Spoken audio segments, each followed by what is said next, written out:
2 seconds. That's how often someone becomes a victim of identity theft. Last year, there were over 14 million victims of identity theft and fraud. Are you one of those 14 million? Has your personal information been exposed in a data breach or hack? The statistics say most likely. The past few years have given us record-breaking breaches. You see only a few of the big ones listed here. LinkedIn exposed data of over 700 million people. 530 million Facebook users were victim to a data breach that exposed their phone numbers, full names, locations, email addresses, and more. Yahoo took first place for the biggest breach in history with news of hack that affected every single Yahoo account. That's 3 billion users. And these are only some of the breaches that have occurred in the last few years. Given those statistics, it's likely that your personal information has landed in the hands of a hacker. In addition, new threats are exposed every day. Even as we sit here now, a vast array of cyber attacks are pounding at the walls of security networks built to protect you and your digital persona on the internet. And what I'm going to say next sounds a bit dramatic, but it's completely true. A world of dark forces and criminal networks conspire day and night to steal your username and password, obtain your social security number, open credit cards in your name, drain your bank accounts, and seize your computer to hold it for ransom. The authors of the book Cybersecurity and Cyber War contend that a cyber world war is underway and we're all involved. Our biggest problem, they say, is that we face a cybersecurity knowledge gap. And that's why we're here today. We have a concern for all of us, myself, my family, our clients, and the community. It's a serious growing problem, but I don't think it's a reason for despair. Most people don't realize how vulnerable they are or what they can do to maximize their security. By the end of this video today, I promise we will leave better prepared to protect ourselves, our families, and our businesses from the quietly raging cyber war that is targeting all of us. Today, we're here to help you create a personal cybersecurity system that will keep you and your family safe. First, you'll take a short quiz to determine your current cybersecurity score. We'll do that in a moment.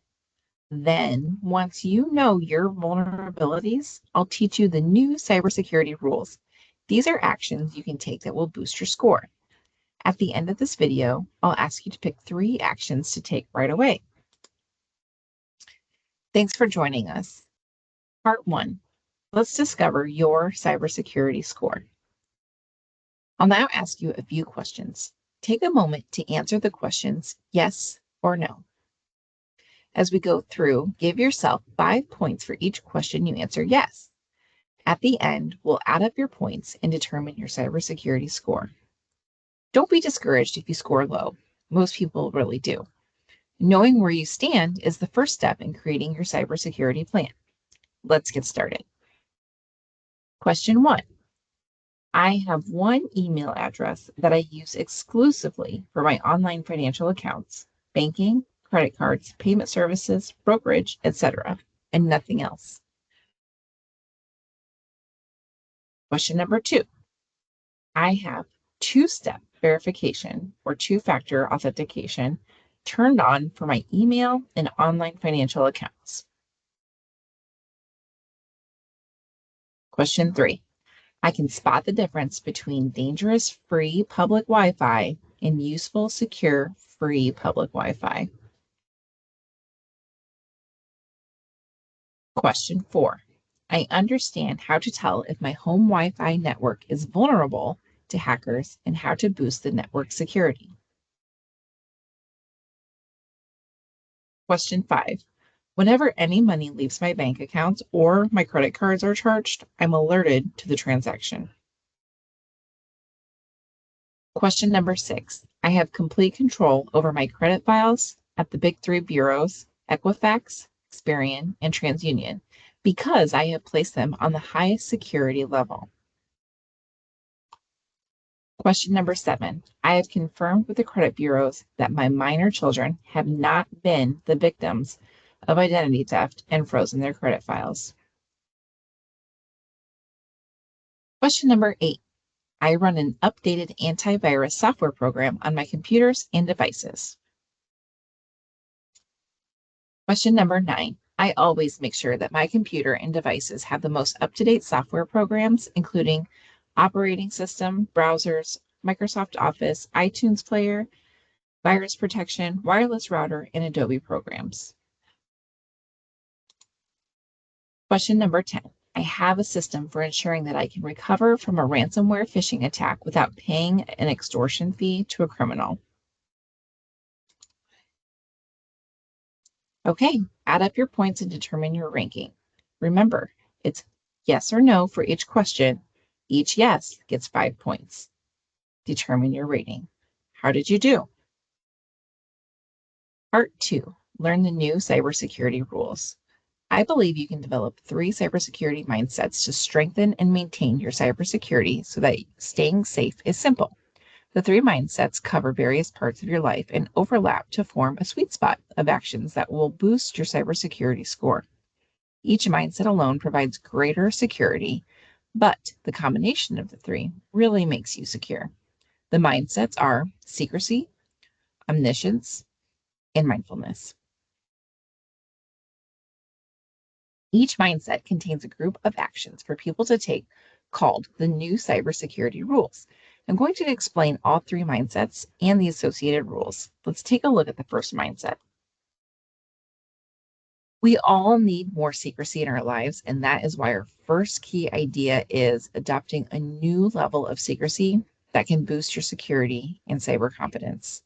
The secrecy mindset entails keeping your personal and private data private. With all the massive amounts of data breaches suffered by corporations and governments, we need to act as if our personal data already exists in the hands of cyber criminals, because it likely does. We all need to draw a tighter ring of security around our personal data, and that starts with your email. Our email address is the key to our digital lives. We share it with countless businesses, organizations, and people. If you've used the internet for any amount of time, you have entered your email address at a host of online accounts for shopping, traveling, exercising, gaming, dating, and more. We don't think twice. But having your email addresses in so many databases puts you at a significant risk. Hackers routinely breach the security networks of many organizations that hold your primary email address. That stolen personal data paired with a poor email security leads to disaster. It has been said that if you own a person's email, you own the person. This means that once your email is hacked, pretty much your entire digital life is up for grabs.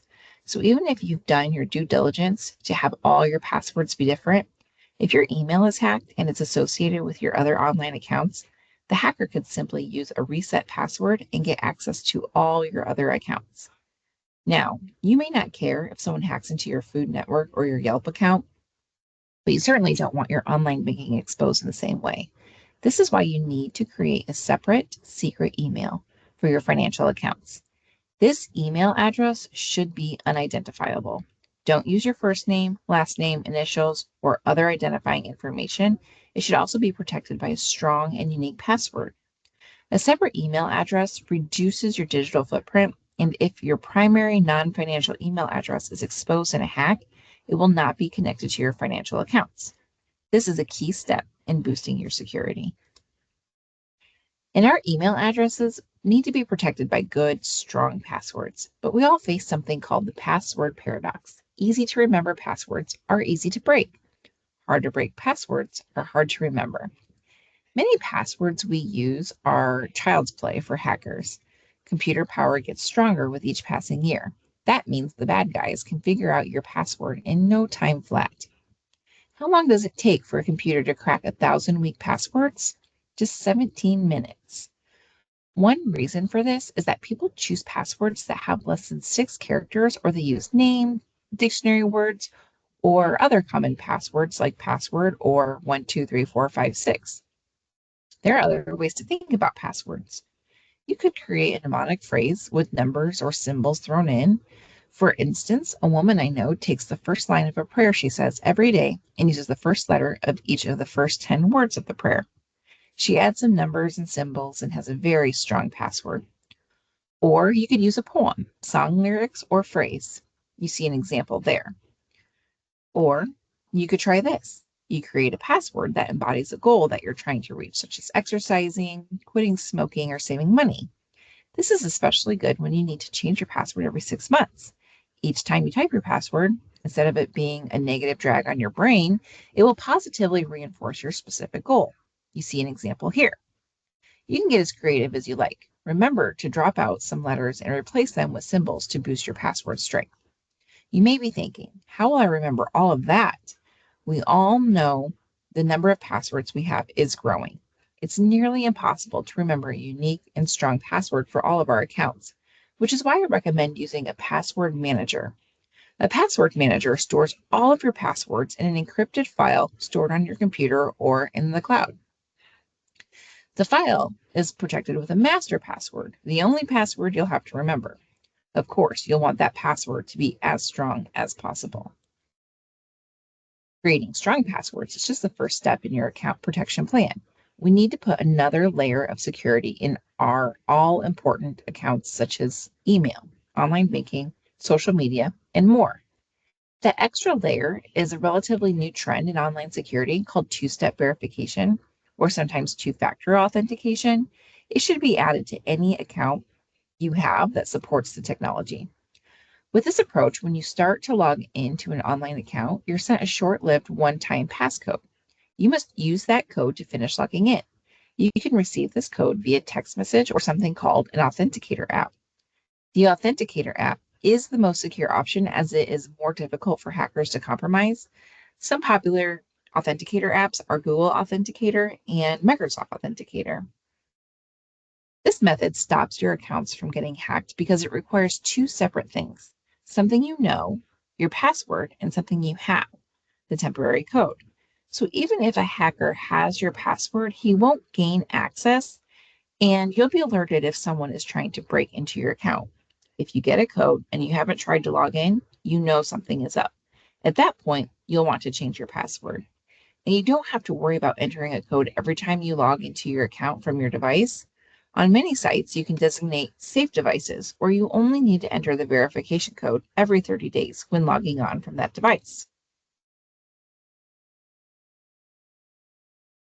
Now that we know how to lock down our passwords, it's time to talk about when it is safe to log into these accounts. It's certainly true that we all love free internet access when we are out and about and want to be connected. But that free connection can end up being very costly. These free networks are completely open and hackers can gain access to anything you do while connected. Your email, your credit card number, your bank account, you see the pattern here. It could be very bad. When connected to free public Wi-Fi, avoid making financial transactions or checking your email. Instead, you can use your smartphone as a hotspot. When you do, you'll be using your data, which provides a private connection rather than the public wireless network. If you need to connect regularly on the go, a VPN or virtual private network would be a good option. This device allows you to create your own private Wi-Fi network anywhere you go. But what about home Wi-Fi networks? Your home wireless network can open the doors to you and your family's digital life if your router is not properly protected. There are four main things you must do to lock down your router and Wi-Fi network from the hackers. Now, I'll warn you, these are some of the more technical actions you'll have to take. Don't be discouraged if it sounds difficult to you. If you are confused, I advise you to contact the tech person in your life for help. To do these steps, you'll have to log into your router's IP address. If you do not know your router's IP address, you can find it in your user manual or by searching the make and model of your router online. First, you need to change the default username and password. Hackers know these and will use them to try and break into your network. Pick a strong password. Encrypt your router. Be sure to select the strongest encryption setting for your router, WPA2 or WPA3. WEP is no longer considered secure, and you should replace your router if your only option is WEP. Disable Wi-Fi protected setups, WPS. This feature allows others to quickly connect to your network and with just a short passcode rather than having to type the whole password. But it can lead to strangers gaining access. If you don't have the option to fully disable this feature, see if you can limit the number of attempts a person can make to log in. Also, update your router firmware, a fancy word for software. The majority of routers come with outdated software, which leaves your network vulnerable to attacks. Updating your firmware sounds like a daunting task, but it's not that bad. Follow the instructions in your user manual for detailed instructions. We need to know what's going on with our cybersecurity at all times. That's why the second idea is completing certain actions that can help you achieve financial cybersecurity omniscience and forward. Achieving omniscience, and what I mean by that is financial omniscience or all knowingness, will put you at the center of your financial life. And that starts with using technology so you're totally aware of what funds are leaving your accounts or being charged to your accounts at all times. It's not hopeless. You can protect your payment cards from the swarm of hackers and data breaches. Sign up for alert notifications with your bank and credit card companies. By doing so, you'll get a text or email alert every time you have a charge or a withdrawal is made. The banks know instantly when charges are made to our accounts. Why shouldn't we? Signing up for instant alerts will bring you closer to achieving the omniscience mindset.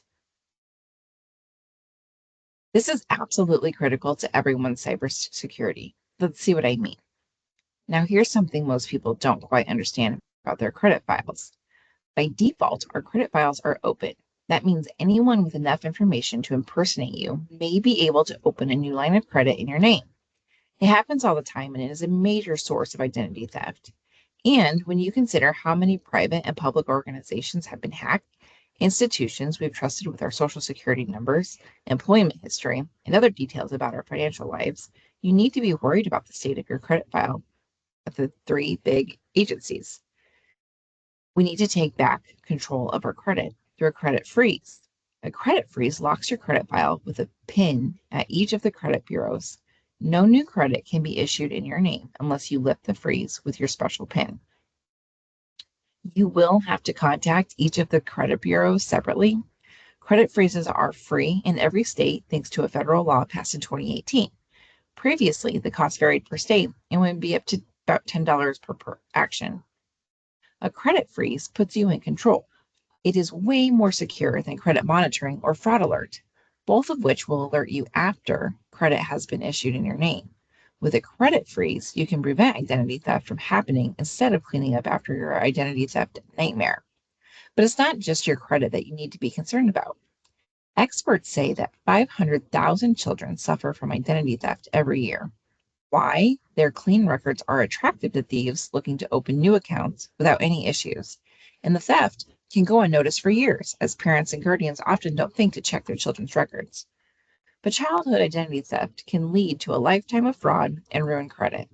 The first step in protecting your children is ensuring they have no credit report by contacting all three of the credit bureaus, Equifax, Experian, and TransUnion. Parents should send a letter, including copies of their child's birth certificate listing them as the parent, their driver's license, and proof of address to all three credit reporting agencies and ask for a manual search of their child's social security number. If no report is found, you're in luck. You should still periodically check on your child's status. However, if a report is found, it's usually a sign your child has been victimized. Ask the credit bureaus to immediately place a credit freeze on your child's record and investigate further. You can now request a credit freeze for your child in every state. Previously, it was dependent on your state of residence, but now it is a federal law. You will again have to contact all three of the bureaus individually. Our third cybersecurity key idea has to do with mindfulness. Achieving a sense of mindfulness when it comes to cybersecurity allows you to stay alert without becoming fatigued. What does that mean? We need to be in a state of relaxed alertness when dealing with cybersecurity. Fighter pilots have an acronym for this state called OODA. It stands for Observation, Orientation, Decision, Action. Zen masters use the phrase mindfulness. When Google completed their own analysis of worldwide When Google's completed their own analysis of worldwide cybersecurity practices, they also recommended mindfulness as a key part of cybersecurity. Mindfulness relates to your day-to-day cybersecurity practices. 9 out of 10 security experts say running updated software is necessary for strong security. Out-of-date software allows hackers to plant viruses and malicious software on your devices. Yet, 40% of computers don't update their software in a timely fashion. And security experts say 75 to 80% of computer hacks they see relate to outdated software. Hackers exploit security holes in unpatched software, which allows them to install malware and viruses on your unprotected devices. This malware could record everything you do or kidnap your computer for ransom. So, you want to be sure that all the software and programs on all of your devices are up to date. That includes your operating system, your browsers, Microsoft Office, Adobe programs, and more. Many programs allow you to enable auto updates. You should enable this on all your programs that allow it. It is a good place to start to see if a program will auto update is the security settings or tabs. Many programs allow you to enable auto updates. You should enable this on all your programs that allow it. A good place to start to see if a program will auto update is the Social Security or Settings tab. You can also always Google the name of the program and auto update. It's also a good idea to install a good antivirus program on your computer. You'll want to make sure that that is always up to date as well. And periodically go through the programs on your devices and uninstall anything you don't use. The fewer programs you have, the fewer holes for hackers to attack. One type of malware I mentioned on the previous slide kidnaps your computer and holds it for ransom. This is called ransomware and is one of the biggest threats today. In this attack, hackers infect your device with malware that encrypts everything on your computer. You can no longer access any of your files. In order to get your files back, you must pay the hackers a Bitcoin ransom. In order to avoid paying a ransom to cybercriminals, you need to follow the rule of three, meaning you need to back up all of your files and data in 3 different places. The first is on your computer or device. Next, you need to save a copy of your files and data to a physical backup device, something like an external hard drive. Lastly, you need to save your data to a cloud service like Dropbox, iCloud, or OneDrive. That cloud is an internet connected server that syncs to your device. Ransomware attacks are normally spread through a method called phishing. Phishing messages are emails that are impersonating a legitimate company or person and are designed to steal your personal information or install malware on your machine through a malicious link. Hackers are sending out 94 billion of these messages every day. Most get caught in your spam filter, but some find their way to your inbox. There's a 10-second cybersecurity rule that will help you fend off phishers. The acronym is EMAIL, email, and it stands for examine, message, and inspect links. Let's take it one step at a time. The first half of the acronym, examine message, starts with the subject line. Phishers try to get us to react quickly to an urgent situation. Often, they'll make the subject line something frightening, such as warning, account closed, or security alert. Some are more subtle, but still require you to take action. For example, mail delivery failed, return message to sender, or incoming fax received. Subject lines like this should alert us that this may be a phishing attack. Next, we need to discover the true sender of the email. Phishers can spoof the from line to appear to be legitimate business or organization. You can determine the true sender by hovering your mouse over the display name. A small box will appear with the true email address. Other suspicious things to look for include greetings that refer to you as customer or sir or madam instead of your name, poor grammar, or a vague signature line with false contact information. You should also be suspicious of unsolicited emails with attachments. Never click to open an unsolicited attachment. What presents itself as a resume, a receipt for payment, could be a exe file that plants a virus on your computer or seizes it for ransom. The second part of the 10-second email rule has to do with the links in the message. The second half of email requires you to inspect links within the message. Like you did with the sender, hover your mouse over any link or hyperlinked text. Be sure that the link is truly directing you to the correct website. If it looks fishy, delete the email. You can always contact the organization directly to ask if they sent you the email. This is an action that needs to become part of your daily cybersecurity practices. Make it a habit so you can thwart off phishers without thinking about it. Part 3, take action. We've learned a lot today, and now it's time to take action. Research shows we're more likely to do something if we write it down. So take a look at this checklist and write down 3 actions that you plan on taking immediately. Lastly, we want to inform you about an additional cybersecurity resource we have available to our clients.